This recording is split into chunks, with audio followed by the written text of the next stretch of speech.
This is Bleav in Buckeyes. I'm Brian Browning with All-American Chimdi Checkwa. We got a very special show for you guys today. I don't know how you do it, but we did it. We multiplied the All-Americans on the show. Today we got with us from Bleav in Oregon, Zachary Neal, an All-American running back from Oregon, Jonathan Stewart. How are you guys? How was your holiday weekend? What's going on? Man, it was good, man. It was hot as I don't know what, though. It was definitely index of 100 plus in Charlotte. But yeah, it was fun though, man. The fam, kids. You know, I got a 7-year-old and a 3-year-old daughter, both daughters. My 3-year-old's at this place in her life where she can be taken places, and you know, and we can be confident in knowing that we all will have a good time. So it was a good weekend. What about y'all? That's good to hear. Man, it was good. Me and Chim pretty much spent the weekend together. So for our fans out there, Chim celebrated 10 years of marriage, 10-year anniversary on the holiday. Congrats, man. So awesome. Clap that up. Thank you. Yeah. And I grilled for him, right? We grilled for you guys one day and hung out, saw fireworks. Okay, what kind of grill y'all was eating? What kind of food y'all was eating? Oh, I do it up. I do ribs, chicken, burgers, dogs. You know, man. Hey, I'm offensive lineman, man. That was a bad question. Offensive lineman. That was a sticky question on grilled chicken. Brandon out here definitely eating. It'd be easier to name what they didn't grill. Versus they actually did grill. So. Yeah, we eating good. That's a blessing, man. Eating good. What about you, Zach, out in Eugene? It was good, how man. are you Yeah, doing? it was like Jace just said. It was hot, man. It's still, I think, like 102 outside right now. So we're and I don't have AC in this room that I'm in, so I've got a little fan going next to me, hoping it's not picking up on the microphone. But no, it was good. Opportunity to sweat. That's what it is. Opportunity to sweat. You guys need to move to Ohio. Ohio was like what, 80? It was good. I mean, man. it's normally like that out here in Eugene too, but we got a little hot stretch going on right now. Yeah, I got you. You hear that recruits is getting too hot in Eugene, man. Y'all getting too hot in Eugene. You hear that recruits, right? Nah, it's the opportunity to sweat. That's all it is, baby. That's why you got to change that verbiage. Yeah, that's right. The East Coast is fried up, everybody. Hey, but yeah, we'd like to say, hey, thanks for joining the show with you guys, man. Obviously, there's a lot going on between Ohio State and Oregon.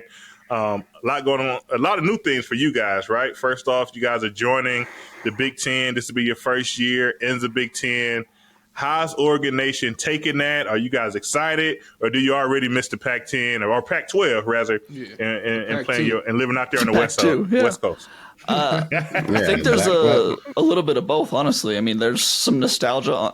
Absolutely, the Pac-12 is great, and there's so much history there that we're always going to miss. But Oregon, particularly, is super excited about the Big Ten because I think Oregon is one of the few teams that moved from the Pac-12 to the Big Ten that can really compete at a high level and actually has a chance to be, near the top of the conference. So I think Oregon fans are very, very much looking forward to this next season. Yeah. So, Oregon moved to the Big Ten, and USC's coming, Washington, etc. You mentioned their ability to compete. What is that competition like? With Ohio State, just for our fans, our biggest rival is Michigan, right? You go on Twitter, you type in Ohio State and Michigan, you see fans fighting on Twitter all day, every day. You wonder if these fans got jobs or, how can they spend so much time on Twitter? But, like, Oregon, USC, when I think of the Pac-12, obviously last year was Oregon and Washington. But just from a recruiting standpoint, it seems like Oregon and USC would be the ones kind of competing for these recruits year after year. How do you guys view those other teams in terms of level of competition, competing for recruits, and really level in terms of Tier 1, Tier 2, coming over to the Big Ten? Yeah, I think that's a great question. I think times have been telling a story of a shift. I think Oregon right now is obviously carrying a torch in many lanes. You just talk about, the culture of recruiting. You just talk about the style of play. I just think we have tapped in to what football is currently way better than most. consistently over the last several years. And obviously last year, USC having Caleb Williams, put them, back into a lot of discussions. But we also seen what that defense looked like, and it's looking real stank. So, and when I talk about Oregon, coming into their own, it comes on the defensive side of the ball. Like being able to finally play defense and be able to have heavy guys on that line of scrimmage, on that front, being able to compete at a high level has been our issue for a long time. And so I think currently our defensive, strengths, this year, there might be some hiccups with the transition of, new quarterbacking, and you definitely need to run that running game. Make sure you have that defense on lock, which we do. And I just think that we just got it like that right now. Yeah. You mentioned quarterback, and I wanted to kind of get into that. Obviously, you guys had two big name transfers come into Oregon. You got Dillon Gabriel out of Oklahoma, and also you got Dante Moore out of UCLA. I mean, do you guys have any insight? Whose job is it? Is it definitely the older guy, or what's going on in that quarterback room there at Oregon? Yeah, it's Dillon Gabriel's job. I mean, they kind of brought in both knowing that, Dillon Gabriel's also dealt with some injuries in his career, so Dante Moore's kind of a really, really good insurance plan if they need him. But Dante came to Oregon knowing that it was going to be, he can compete for the starting job and try as hard as he can to get it, but I think it's Dillon Gabriel's job this year, and Dante Moore's getting the keys next year and for the next 2 years beyond that. So I don't think there's really any question. We'll see the competition. I'm sure you'll see some stories about, there's a QB competition in Eugene. We'll see what Dante Moore does. I don't think you should read into that at all because, Dillon Gabriel's, I think, third best odds to win the Heisman this year. He's not going to lose that job in my opinion. So the presence of Dante Moore is just really smart, I think, because we've seen the past 2 years what can happen if Bo Nix gets hurt. I mean, that first year that he was here, he got hurt and we lost 2 games because of it. So now that you've got one of the best backups in the nation, I think you feel really comfortable, even if you're starting quarterback who has had injury problems in the past, you feel really comfortable even if he goes down. So, what about y'all's quarterback situation? Will Howard the guy? We like to keep it spicy in Buckeye Nation, man. Coach Day won't name a guy. To be frank, he won't name a guy. He wants the competition to play out. We got Devin Brown, this is going into his 3rd year in college. He started a bowl game, got hurt early, so we didn't see him much. And then obviously got Will Howard, right? And I think he's been playing college football for 5, 6 seasons now, right? He's a vet, and we know what he brings to the table. We watch his games, right? We've seen his good games. We've seen him have some bad games. So Coach Day, he likes to kind of take it. Last year he took it into the season. We don't know what he's going to do this year, but what's your thoughts on that, Joe? Yeah, I mean, he hasn't named the guy. It's going to be Will Howard. I give Devin Brown a puncher's chance. And really that chance is if Will Howard just doesn't perform up to a certain standard. And with Ohio State, it's a high standard because you're gonna get you'll get slandered by not just the coaching staff, the scrutiny from the coaching staff, but all the fans and everybody's a quarterback expert at Ohio State. So it's gonna be like as soon as he makes any mistake, everybody's gonna want the next guy in. But it's gonna be Will Howard's job. I think they brought in Will Howard for a reason. They want to do a little bit more quarterback run. He's able to do that. They brought in Chip Kelly for a reason. We're going to run the ball. You know what I'm saying?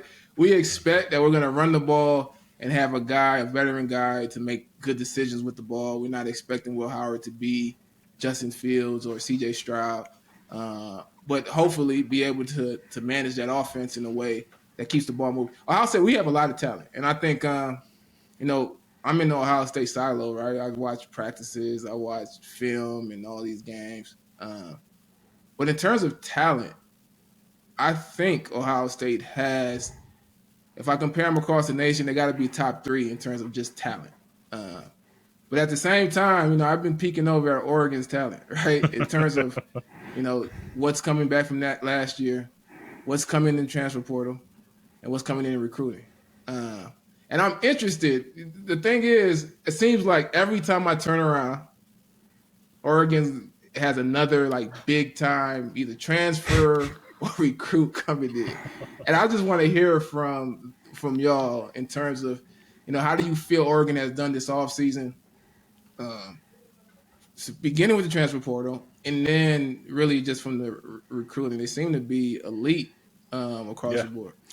It's been really impressive to see how good Dan Lanning is at adapting to this new kind of form of college football. Because it used to be, before the transfer portal was super prevalent, it was kind of like you had to build your team through recruiting. And I still think that's a major part of it, to build that depth and to get that blue chip ratio that we're talking about, and have so many 4s and 5 stars on your team to just to feel comfortable with that. But then Dan Lanning's done such a good job of using the transfer portal to kind of get the cherries on top, and to find your Evan Stewarts, to find your, Bo Nix, Bucky Irving, Dylan Gabriel, things like that. Those are going to be the playmakers. So they've got such a good base of depth just from recruiting over the past few years. I think 3 straight classes in the top 15, 2 straight in the top 10. And then you get I think they've got the number 2 transfer portal class in the nation. So yeah, he's done a really good job of just being at the forefront of this change and kind of figuring out how to operate that way. It's very fun to cover in the off season because it's always giving you something to talk about for sure. But what is he doing? What is he doing to secure across the board? Like, I'm interested. I'll put it this way: you look back. I go back to, when was that? January. No, like February. For what? Was it February, Zach? When everybody was making their moves, right? Yeah. Coach was getting up out of there. Coaches would quit, basically. Well, let me pause you real quick, Jay Stu. Don't give too much away, because this is an Ohio State podcast. Don't be giving out Dan's secrets. We got to keep some stuff in house here. No, right? it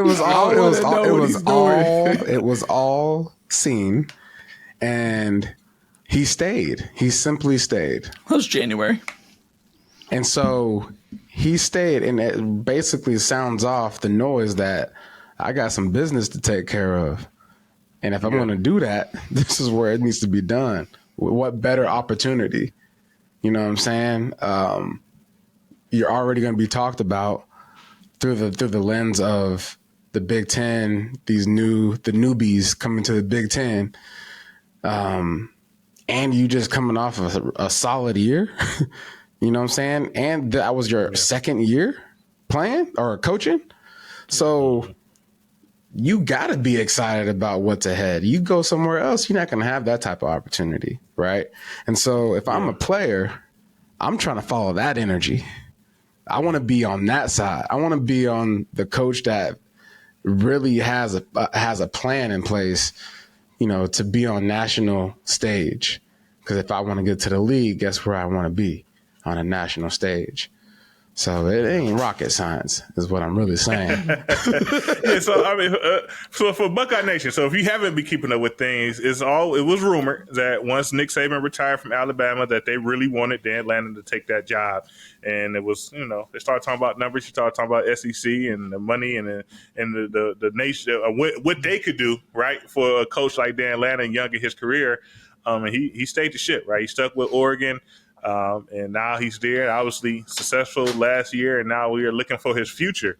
But for me, I'm just gonna blame it. I'm not gonna give him all this credit because he's in the conference now. I'm gonna blame NIL. I'm gonna say he cutting checks out there. Him and Nike out there. Dog. They got a lot of money. We clean over here, man. We run a tight ship. And they're just paying these guys. No, that was what y'all was doing back in the day when Ted Ginn. Ain't no way y'all got all them players throughout y'all whole lifetime. I know, Brian, what you was staying in when you was playing in college? You was in a little penthouse? Oh, no. They had you set up, didn't you? No, man, I was in a 95 Ford Taurus. It's a legendary car. 95 Ford Taurus. 95 the Ford green Taurus. machine, money green on the scene. Oh, my gosh. Yeah. I was not, though. I was his roommate. I was not in the... You was in a Benz? You was in a Benz. You was at your suite, your penthouse suite. He was classy. He had a Cadillac. Classic. You had him on them things? Had a Cadillac on 24s, 22s. That was the bowl money. They give us a little per diem and stuff. I went and bought me a car. Okay. Yeah, he invested. had a little bit. All Right? clean. Exactly. Everything He is an above- honest above man board. now, so he was trying his best to be as honest as possible. So when he said per diem, that was really him saying them boosters over there was hooking him up. They're giving you car money as per diems. Yeah, I'm. It's like, oh yeah, per diem's usually 120, but we're gonna give you about 12,000. So on the money front though, because this is always the fan. And your Y'all shirt, see what the and shirt your say, shirt right? says money. Man, you was intentional today. Money in the clutch, man. Money in the clutch. You see the Man. Nike check, Okay. the Oregon. Yeah, Nike you can check say thank you to underneath. Phil. Support. Yeah. Uncle Phil. So fans, whenever we lose like a big recruit, we're competing for recruits. Whenever Oregon closes a big recruit that decides not to go to Ohio State, when they go to Oregon, all you see underneath the comments is that Nike money, that Nike money. But so money is a part of college football. Everybody, I'd be a hypocrite to say something about money at Ohio State, right? But what has Nike done in terms of being a part of the program? Like, what is the impact from Nike, from your perspective? It's everything. I mean, it is a huge aspect of it. And I'd be lying if I said that, Nike and Nike money does not have a huge impact on NIL and getting some of these kids to Oregon. But that's not to say that other schools aren't doing the same thing. What I loved, 5-star receiver Takorian Moore committed to Oregon over Texas and Ohio State and LSU last week. What was hilarious to me is that afterwards, Texas fans are crying like, oh, you just paid him more. It's like, aren't you guys the people who just had like lined up Lamborghinis for all of these recruits to walk by? It's like, all right, just admit that you lost at your own game if you're paying them. So, but no, just beyond the NIL too, it's the innovation and it's the investment in the facilities and the program and the uniforms and everything. I mean, they've been at the forefront of change. Oregon has been at the forefront of change in college football and innovation because Nike has used that as their platform to unveil new things and try new things. So, Oregon is not Oregon today without Phil Knight and Nike. So we do call it Nike University for a reason and Innovation U for a reason. So yeah, when it comes down to it, Nike really is. It's such a big part of it. And one of those recruits that y'all closed on, Dorian Brew, cornerback, whose mother went to Ohio State. Yeah. Track Hall of Famer, right? He lived in Ohio. He ended up moving to Texas last season, but he's an Ohio kid. He's probably just taken countless visits to Ohio State, right? So when he committed to Oregon, I think that was a kind of surprise for the Buckeye fan base and everybody, because all the reports said, leaning towards Ohio State, and then maybe considering USC, Texas, right, as options. Any insight into, what happened there, and how did you guys take it in general? Yeah, how do y'all guys steal Ohio kids, man? Let's just get right to it. That one completely shocked me. I was not ready for that. What I love is this story's come out, I think from Steve Wiltfong since, that said Dan Lanning didn't even know he was committing. Our defensive coordinator, Tosh Lapoy, and our DB's coach, Rashad, I forget which other coach it was, but there was 2 coaches that knew that Dorian was going to commit. And Dan was, I think, on a trip that weekend. He was at a wedding down in Alabama, and they let him know. They're like, hey, just check out what's going on right now. And they surprised him with the news that they got this 5-star cornerback. So that's how surprising it was for everyone. I remember seeing my phone. It's like, wait, what? Dorian Brew committed. So I have no idea how they pulled that one off, but credit to them. That was impressive. It was the jersey release. It was the jersey release. They released the new uniforms just days before, and it was the basketball court release.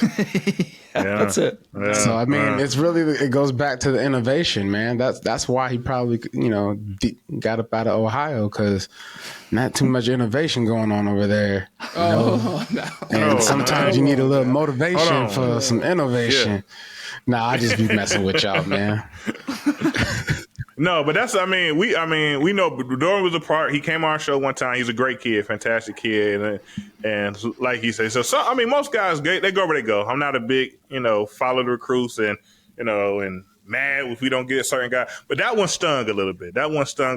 Because once again, he's an Ohio guy. if you guys have been keeping up, we have not been winning our rivalry game over the last handful of years. And my biggest thing about that is getting the Ohio guys to come to Ohio State, and so they understand what that game means to kind of make sure they go out there and get the job done. And losing a guy like that to another team in the conference now, because before you went to Oregon last year, you don't see him unless losing a guy like that to another team in the conference, like we got to see that guy now. Yeah. So now it's gonna be tough to see him in that green and gold. So do you think there's gonna be a rivalry because of that? Like just an already built-in rivalry from the sense of fans? Last time y'all came to our stadium, y'all smoked us. So the rivalry is there, man. Yeah, but you guys are 9-1 against us. So Brian, hey. You basically you kind of telling us that y'all been salty for the last 3 years? 4 years? 2021 is when that game was. 3 years. Salty. So I usually only go to maybe 1 or 2 games a season. Mm-hmm. I was like, this is the first big game of the season. I'm gonna go to the Oregon game. Yeah. And to see us get smoked like that in the stadium, in the horseshoe. Yeah, I was at that game too. That was the only game I went to that year. I was disgusted after watching the defense put up the type of effort that they put up. So I don't anticipate that type of game again. To be honest, I'm just gonna be like, a win and a loss is whatever, but that type of loss, I don't anticipate that type of defensive effort, I should say. I got a question for you guys though. I know how Oregon fans view Ohio State. I mean, they kind of view Ohio State as the bar. And I mean, yes, we won the last game that they played against you guys, but Ohio State's still 9-1 against Oregon all the time. So Oregon views Ohio State as a rival for sure. Do you think Ohio State, I know they're kind of gaining some respect. Oregon's gaining respect in Ohio State's eyes now with the move to the Big Ten, some of the recruiting wins, stuff like that. But over the past couple of years, how do you feel Ohio State fans have viewed Oregon? Are they kind of on the same level? Are they scared of them? Are they dismissive of them? What's that feeling like? I think Ohio State fans got a lot of respect for Oregon. And I think it really comes down to that recruiting because Ohio State fans watch all the recruits. Every 5-star, where they're committing to. And when you see guys, it seems like every time they announce a 5-star recruit, it seems like they always list over Ohio State nowadays. I don't know why. I don't know. I don't keep up enough to know how much they're really considering them. It's a recruiting tactic. But you see chooses Oregon over Texas, over Ohio State, chooses Oregon, kid from Ohio. And I think that kind of puts Ohio State fans on alert. Obviously, Michigan is especially now since we've lost them 3 times in a row, the goal, the focus is we got to beat Michigan. But I think there's an understanding or a feeling that Oregon is going to will potentially bump out Michigan or at least be at the same level from competing for Big Ten championship. That's interesting because and not just now, really for like the foreseeable future, just based on how recruiting and those things are going. I feel like Oregon is in the exact same spot because Oregon's also lost to Washington, their biggest rival, 3 times in a row now. But going into that, going into this year, Washington's kind of taken a step back against Michigan. Obviously, after the national championship, thank Michigan. We're so happy they beat Washington in that national championship game. I know you guys aren't as happy about that. We are not. I know you're not happy about that. But I feel like both Washington and Michigan, our biggest rivals, have taken a little bit of a step back now. So while Oregon and Ohio State are going into that game, going into the season knowing that that's probably the biggest win they need just to kind of buck that narrative, the biggest game is going to be Ohio State and Oregon in Eugene this year. Mm-hmm. Yeah, and I second that. I think Chim was kind of, I don't know, I'm a little bit more fired up about it than Chim is, to be frank. I feel like Oregon is coming into the conference. And now us, Ohio State. Obviously, we lost to Michigan the last handful of years, right? But this is our conference, right? Historically, this is Ohio State's conference. Like we win the games, we win the big games. If anyone's going to the big dance, it's going to be Ohio State. Oregon is coming in. To me, they jump in. They're right behind us, right? They're not some far-off team or, some team that we should just kind of go out and compete and we should win. But if we don't win, something out of the ordinary must have took place. I don't see that when it comes to Oregon, just due to just recent years and the success that you guys have been having. Like you say, the transfer portal, the recruiting, watching you guys on the field, right? I mean, essentially, you're a couple players away from being in the national championship game. So I know historically we got the record. We played against the Oregon team at Ohio State in the Rose Bowl. We happened to win that game. It was a huge game for us, but we did not take that game lightly at all, playing against Oregon. That's back when Chip Kelly was running the offense, running the team, right, the head coach, and all the offense you guys could perform there. Obviously, we play you guys the national championship game. We do get a victory there after we beat Alabama. So that kind of was like, it was a huge game, but that was Coach Urban Meyer's only national championship at Ohio State. So it was another huge win. So I see you guys are kind of right there with us. Mm-hmm. And now that we're here, we're going out to Eugene to play you guys first. Like, so now that it's kicking off, we got to head out there and travel to your guys' stadium to play you all. And to me, it should be circled, on the calendars right now that, if we want to continue the narrative that this is our conference, we have to take care of business in Eugene and try to, give you guys a run for your money and go out there and try to get that win back now that we owe you guys one in the stadium. And Jay, so I think you mentioned it about the defense. The thing about Dan Lanning, to me, that feels a little bit different than Chip Kelly, because even when we played in that Rose Bowl, all the respect, we had a lot of concerns, but it was – a lot of it was the offense and, the run game in the different ways. But this Oregon team or era now feels just a little bit different because of that defense and a little bit tougher, right? Right. So I think that's where. Yeah, and that's what Dan Lanning brings to all this, right? Like, you take a defensive genius in the eyes of college when he was, down there in Georgia. And he's basically taken the same philosophy and just took it up north finally. And it's like been the missing piece, the missing element to Oregon football as a whole. You know what I'm saying? And so, and you're exactly right. You know what it's like, Jim. Like, what it's like, Brian. Defenses really make or break your team when it comes to playing other good teams. Straight up. When you're playing another dog, offense, you got to score points. That's what's going to win you some games. But to limit another good team from scoring is something that has to happen. Going back to the this year in recruiting, like this year alone could really set the precedent for like a lot of the schools here, because it's a moment in time where a huge shift could potentially happen for Ohio State, for Michigan, to see Oregon come in and potentially, take the keys, or, what I'm saying? Or like at least challenge the keys, right? And for fans to see this happen, if Oregon comes out on top, if they come out swinging and like people are like, wow, this is amazing, we might come up short, whatever it is, like the Big Ten would just basically take over football in the sense of like people knocking on doors and wanting to play there. And how playoffs are set up, you know what I'm saying, as far as how many teams can get in from a conference, that's, a lot of people have an opportunity to come out of this thing a winner.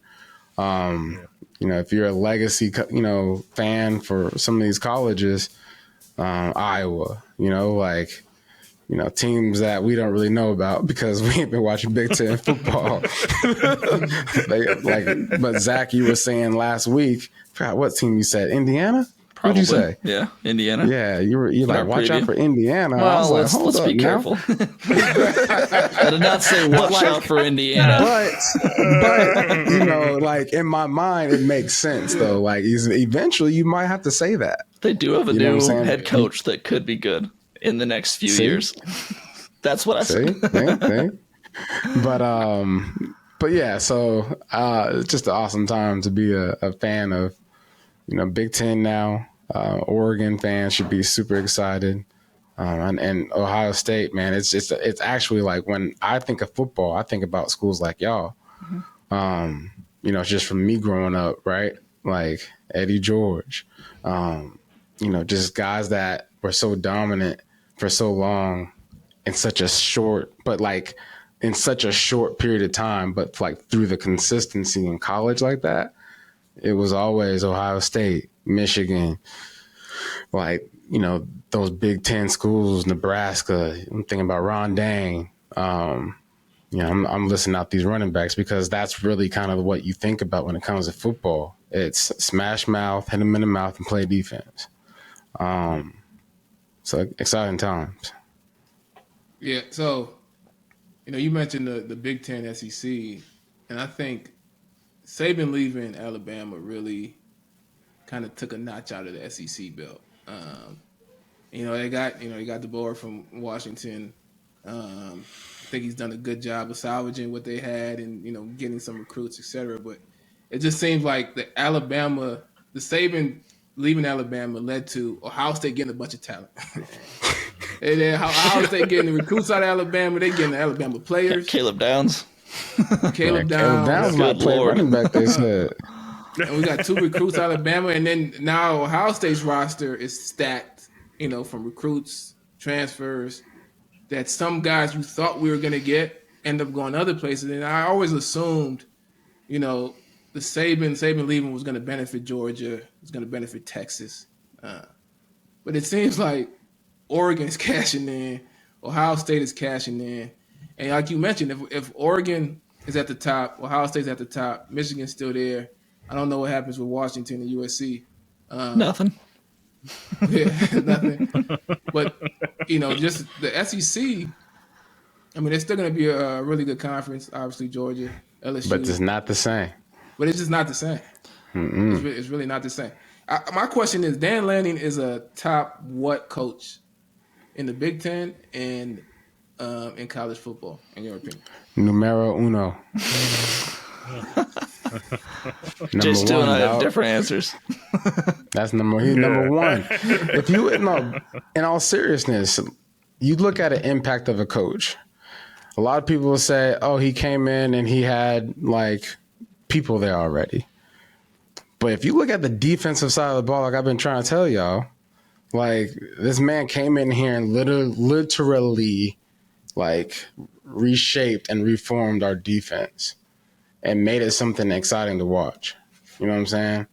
And so if if I have a son that's in a situation like this, you have to analyze these teams from a whole different standpoint than just what the legacy is, what the trends are. You got to look at what changes have actually happened underneath this coach. How many kids have been developed into NFL players?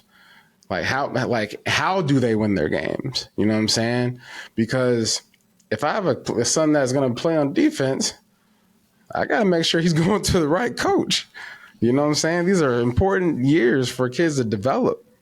And so to me, I look at that as the fact that, it's, some might say, oh, it's easy when you get into a good situation, you have a good roster, but there's also a lot of pressure there to maintain that, and not just maintain it, but to grow it.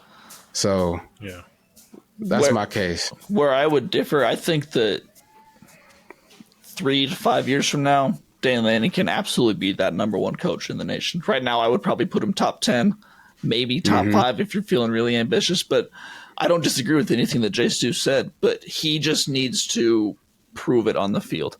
This is still a coach that, as good as he's been, as great as the transfer portal and the recruiting have been, he has not beaten his biggest rival. He has not won a conference championship yet. He won a championship as a defensive coordinator, but he is yet to do the actual tangible things on the field, which is why I can't put him up number 1, number 2, number 3. Maybe if you want to put him top 5, I won't argue with you, but I would put him somewhere in the top 10. Just because I think you can't disrespect what some of those other guys like Kirby have done, like Ryan Day. I mean, Ryan Day is 56-8 I mean, that's not nothing. So, I mean, there's people that are so established in the sport that I think you can't just toss them aside because this guy, Dan Lanning, has some promise and recruits really well. Yeah, if we're going to talk about coaches ever, then nah.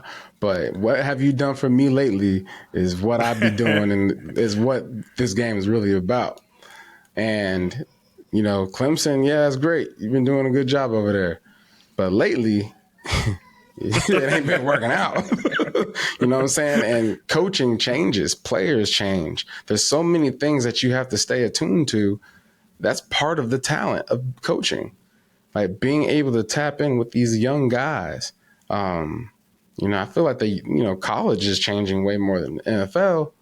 You know what I'm saying? In the sense of culture and like all the things that these kids are into and staying on top of all that and having the systems in place and the policy within your organization to make sure there's a lot of checks and balances to keep these guys playing football and playing it at an elite level. So there's more than X's and O's when it comes to coaching. And I think he got that. And let me throw this at you, Zach. So, Buckeye Nation, right? You know, you just gave Coach Day a nice shout out, you know, for his record here at Ohio State. There's people, and I'm not talking about like a couple, a lot of people that said Coach Day needs to lose his job because he has not won a national championship. He lost the last several games to Michigan. So it's kind of like, you know, how you say Dan needs to kind of, you know, check these boxes and win these things. Buckeye Nation has that same, not all, but some of Buckeye Nation has that same mindset towards Coach Day and say, hey, you haven't won the big one, so that's not good enough. And because of that, we might need to consider bringing someone else here for this position.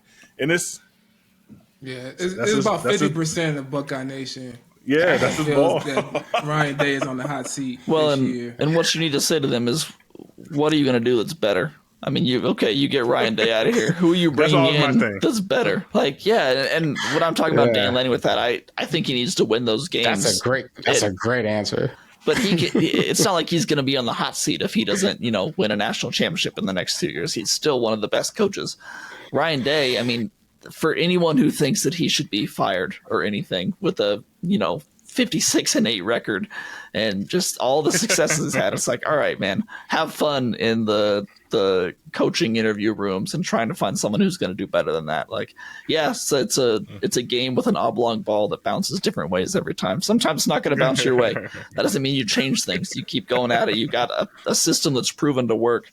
Keep at it, man. I mean, Ryan Day, the best judgment you can have is how quickly is he going to get hired by someone else if they fire him. And he would be so quickly hired by anyone who wants an elite head coach. So I think Oregon fans would love if Ryan Day was no longer at Ohio State. That would be a great thing. Terrible for you guys. Let me throw this at you, Zach. This is Buckeye Nation. So they'll say, yeah, we could fire Coach Day because Nick Saban's available. We just bring in Nick Saban for the job. And we just keep rolling from there. Our short list of coaches would be like Nick Saban, Bill Belichick. Bill Belichick. He's available. Out there too. And Coach Rivera. Yeah, that would be the list. Yeah, Mike Vrabel, right. Man. But speaking of coaches, though, obviously, Stu, you had a chance to play with our now offensive coordinator, Chip Kelly, at Oregon. And before the show, we was kind of get into it a little bit.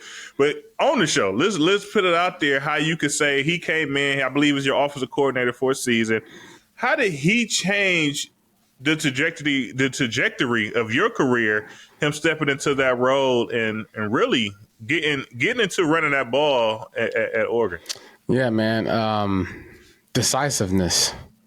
That's like the one word I will say about Chip Kelly is his decisiveness in everything, which alludes to his confidence, which alludes to why is he confident, his preparation. When you talk about his preparation, why this much preparation? Because he cares. You know what I'm saying? Like, and he knows he's good at something when he cares. And like, as anyone else, right? You find a passion. Oh, I'm gonna stick to it. Boom. This man lives and breathes offense. Lives and breathes. Like I just remember my freshman, or not my freshman, going into my junior year, standing in, as I was talking to you guys earlier, we're standing in, training table line, and it was really my first interaction with Chip Kelly. And he just comes up to me, my real first time talking to him, and he says, "There's no reason why you should have less than 1,600 yards this year." And I'm like, "Oh, all right, let's get to it then, brother." Yeah. And then he like looked at me. He just said, "And you do with that what you want, right?" And so I just remember throughout that year, just feeling confident, man, because I look back to that moment, and that moment probably changed my life like forever. Coming off of a season with Gary Croton as our offensive coordinator before he went to LSU, I Bleav. He had so many ideas and great coach, he did the things that he did in LSU. And it was almost like we were so close while he was there to making certain things happen. But, I think back and I just think about our locker room and how guys just needed to play fast. Like if you figure out how to play fast, like you will beat anybody in this league. You'll beat anybody in college. Like whatever you do and you just are decisive, like you leave another person in the dust.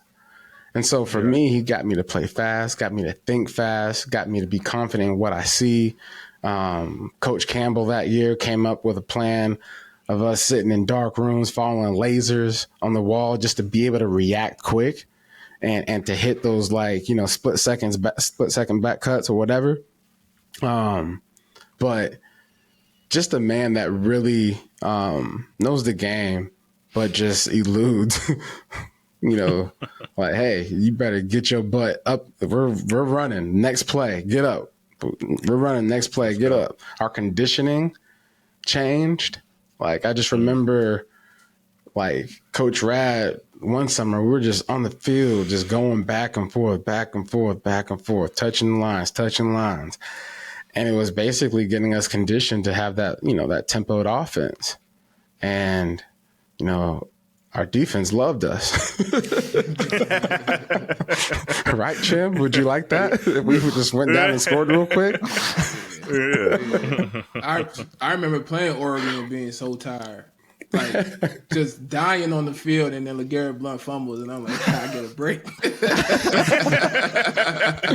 Man. Shoot, but, yeah, I mean, and I think that's why, and without knowing the ins and outs of it, just seeing from a distance, this is why I was excited about Chip Kelly. I think last year, one of our biggest, we had issues at quarterback, but I think our biggest issue was a consistent run game. It seemed like there was a lot of confusion. They weren't in sync. You had a lot of talent, and it just wasn't being utilized properly. Yeah. Because it just seemed like, and I don't put it on the players. I put it on the coaches. I feel like they weren't as prepared. Guys weren't as prepared as they should be. And when Chip Kelly walked in that door, I'm like, these guys are going to be prepared. Like, they're going to be prepared to execute runs, and we got the running backs to do it. So, what you just explained is the reason why Ohio State is going to win the Big Ten this year. And possibly a national championship. Boy, he felt into that, didn't he? I heard it. He fell right into it. Like, I'm going to let it go.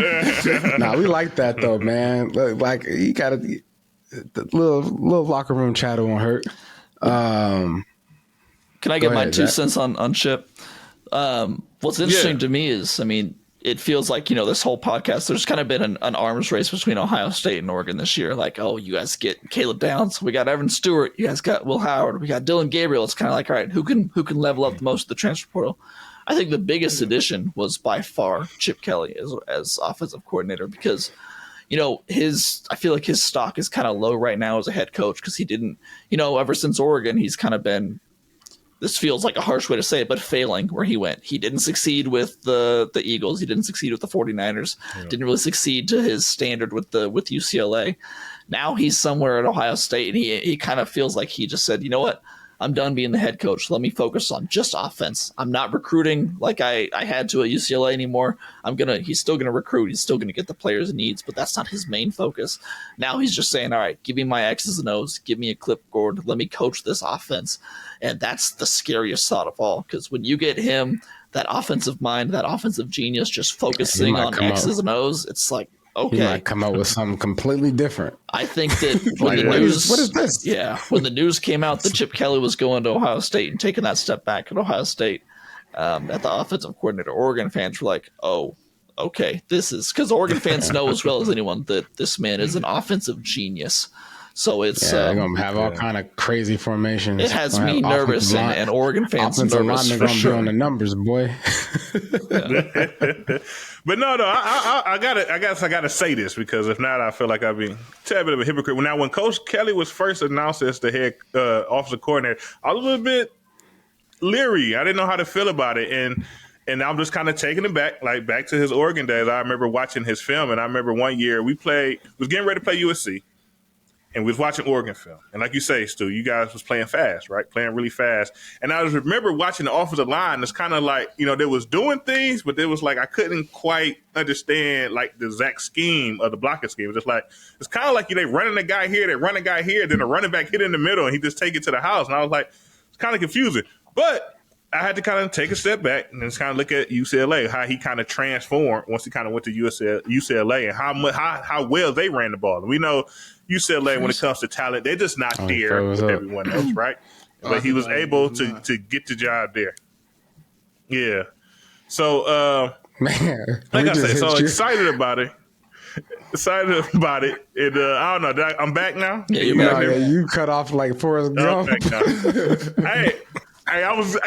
If it's still recorded, it was good. It was good in between there. But I was a little bit leery, and I learned about at UCLA, like, this guy did step up his game. He did improve, and I know that he would definitely help out our offensive line. Me being the offensive line guy, that was our biggest issue last year. Chin didn't want to kind of dive right into it. But up front, it just seemed a lot of times we just did not know what we was doing as a unit, and it showed in crucial times when it came to protecting the quarterback, and definitely in our run game and keeping it consistent. And that's when I say decisiveness.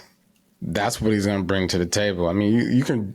I feel like a guy that you might want to talk to one day is Jeff Schwartz, because he took a guy like Schwartz, and that offense, like our offensive line coach, they came together and really made our offensive line something like very unique. We had some quarterback injuries that year, but we went to the Sun Bowl and played Oklahoma State? No. No, who was it that year? My last year to the Sun Bowl. I forget. USF? Was it USF or UCF? UCF. Yeah, Don't UCF. matter. Don't matter. We beat them, the dog and Florida guys. But we were banged up. We had no quarterback. We had Justin Roper. Not that he's not a quarterback. Obviously, he's a quarterback, but he wasn't. He was our fourth string quarterback. And we still like waxed, this bowl team because we were decisive up front all year. and you got those, Bryant, like you come into a new scheme, things are moving fast. Yeah. Like defense is moving, doing stunts, carrying on. You don't know which way certain guys going to go, and you're expected to know based off of their front and where the secondary is. And it's a lot for a young guy. And to play fast, simplify the game, that's what he does. He simplifies it. He's going to make these guys comfortable in.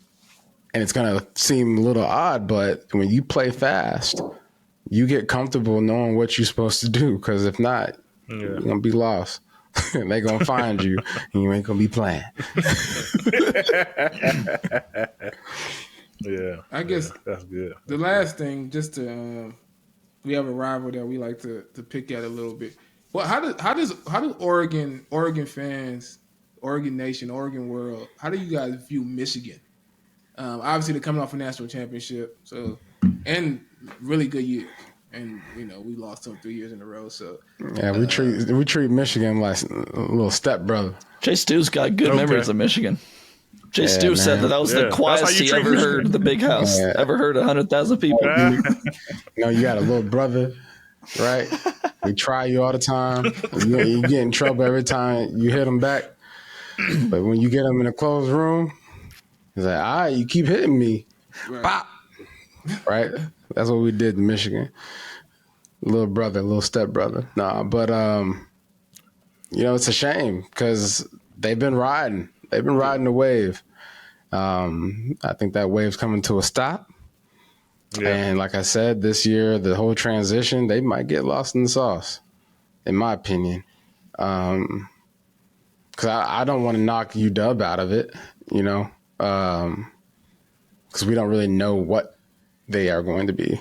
Not good for the foreseeable future. But in this year alone, when you might have high expectations of a fan as a kid growing up watching Michigan, and all of a sudden you get to watch them fall apart during some real pivotal years, recruiting is a whole another ball game for the pressures for Michigan. So, yeah, dog. Yeah. I wanted to bring this up, and it's kind of unique. And we mentioned we did a show, we was talking about you guys recruiting a couple of shows ago, but we was kind of looking at the class, looking at the players. No one from the state of Oregon is on a recruiting class in this coming year. And it's just interesting, right? I mean, you start thinking about Ohio State, and, we talk about guys in Ohio coming to Ohio State. You start talking about usually the big college schools. They have a lot of recruits in the area that they can kind of work off and build in their team.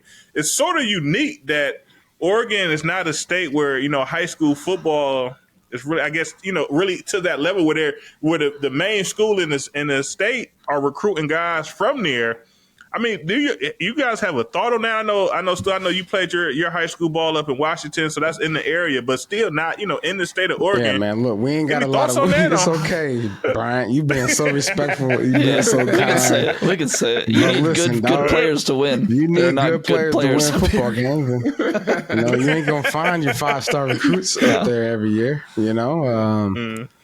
Just a little colder up here and a little wet. It's cold in Ohio and Nebraska, and it's like snow, right? So it's like, okay, we get it. We actually can probably, get faster running in the snow.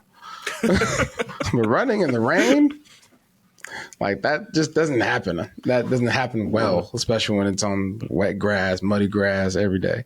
But so I'm blaming it on the weather elements of why we don't have good football college recruits every year. Yeah. When Dan Lanning took over the job, one thing he said was that, their biggest point in recruiting is they need to keep the talent at home. Like if the talent from home at home, but I don't think that just, says much about Oregon alone. That means about Washington. That means getting the top players from Washington, which they have done. Washington's a decent school or a decent state when you get players. But mainly I think that's talking a lot about Southern California too, which is what they've done. They've got a lot of high 4-star, 5-star players from USC's neck of the woods and from Mater Dei and schools down there. So, if you're going to build a team just based on local talent, you're not going to have a winning team from Oregon because I think, in the history of Oregon, there's maybe been 4 or 5 stars ever. And there's like just a handful of 4 stars every year. And, if Oregon's going to be Oregon and recruit like they are, they're not going to have room for these players from Oregon. So that's what it is. I mean, if you're recruiting locally, you're going to go to mostly Washington and some California kids. But Oregon's they don't have the level of high school football that's what's out there in the rest of the nation. I think Dante Rosario was a 4-star recruit, if I'm not mistaken. Yeah, might have been. Yeah, tight end back in the day. Back in the day. So y'all stealing kids from Ohio and Texas. Yeah, that's what we're trying to do. Florida, California. We got some Baltimore kids recently. I see. 80% of my football teams were from California. Yeah. At least. Gotcha. USC has to be pissed. I got a USC is pissed for sure. I got a question for you guys before we get out of here. UCLA though? UCLA probably really pissed. Well, who cares? They haven't put enough effort into caring about football. Now I got a question before we get out of here, if you don't mind. We were talking last week. We were doing a preview. We're doing our preview episodes of just all the teams in the Big Ten. We were talking about Ohio State, and I asked Jay Stu. I said, "What do you think the bar is for how poorly can this season go to where fans think it's still a success? What is that bar for you guys? Is it making the playoff? Is it making the Final Four? Is it winning a championship? How far do you have to go to consider this season a success at the very least?" Beating Michigan. Okay. Got to beat Michigan. Yeah. Either finishing first or second in the Big Ten, but not losing to Michigan. So it would have to be somebody else, and it had to be somebody respectable. Okay. So it had to be Oregon, or if there's another, or if Penn State decides to actually take the lead, which they won't. They'll still continue to be a good team. That won't be great. Mm-hmm. And then I think finishing somewhere around the Final Four probably would be a success. That's what we thought too. We thought it'd be a Final Four run. Yeah, and I'm tough. I'm tough on Ohio State, right? And the fact that I just feel like we should win every game. Like we should, when we go out there, we should win every game. Now, obviously, it doesn't happen. The ball sometimes does not bounce your way. You've never at Ohio State when you play, you've never had a season where you won every game. Yeah, I know. So why you going into the season? Going into the season, then we felt like we could win every game. Yeah, okay, as a player, that's how I look. I view it like that. Like, hey, the mindset. If someone asks me, they about to win this game. We're gonna win this game. Yeah. So I mean, I really just piggyback Chip. We should get to the playoffs this year. You could definitely lose a game, right? Especially for the teams that's ranked really high, Ohio State, Oregon. If we lose one game, we still get into the playoffs, most likely, right? Get into the playoffs. Win at least a game in the playoffs, and then kind of take it from there. Looking at a national championship, we have the team to win a national championship, in my opinion, especially with Chip Kelly and you're getting our offensive line together in our run game. We just need to, once again, limit our quarterback play, limit it, lean behind our defense, lean behind our running game, keep the quarterback out of it till we really need it, and we should be fine. Good stuff. How about you guys? Is it national championship or bust? Yeah. And Eugene? No, I think the absolute baseline, like you said, I mean, you have to be Washington this year. You cannot lose, especially this Washington team. But that's kind of a separate point. I think it almost feels like a given at this point. Like Oregon fans aren't really even thinking about it just because where Washington is. But baseline is absolutely the playoff. And I think you need to at least win one game in the playoff. I won't say Final Four, but depending on their seeding, it could be that. But absolute baseline, if they don't make the playoff this year, it's not a successful season. Just because on paper, this is the most talented team we've maybe ever had at Oregon. So the bar is definitely set high. But there's so many variables going into the Big Ten.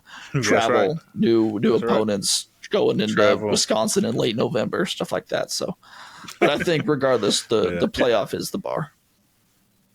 Yeah. And it's football, injuries, right? Yeah. You never know. Yeah, I basically have the same. Playoffs, got to win one. Got to get up out of there with one on the stage, on this opportunity. Basically introducing yourself to a whole new world for some people. So they should be able to do it. Yeah. That's for sure. Well, thanks for joining the show. Once again, this is Bleav in Buckeyes, joining up with Bleav in Oregon here with Zachary Neal and Jonathan Stewart. Had a fantastic conversation, man. This was definitely our funnest interview. I would say that's for sure, Chim, right? Hey, man, don't talk bad about our former guests. No, I'm not, man. But, hey, we're talking about setting the bar, and the bar has been set pretty high here, man. I don't want him to watch the show and think I'm not going back on there again. That was the most insightful show. Okay. The most insightful show. You hear that, Urban? Urban, you got to be more insightful, dog. All right. We'll work on it next time. You're right, though. Yeah, so but we'll catch you guys, obviously, later on in the season. We thank you guys for joining. We always got to end our show. You don't got to participate. I don't expect you to participate, but we end our shows with an OH. Yo. Can we and the go Can Bucks. we leave the Zoom early? Yeah. I love it. Appreciate you guys. And we'll catch you guys soon. Thanks, guys. Appreciate it.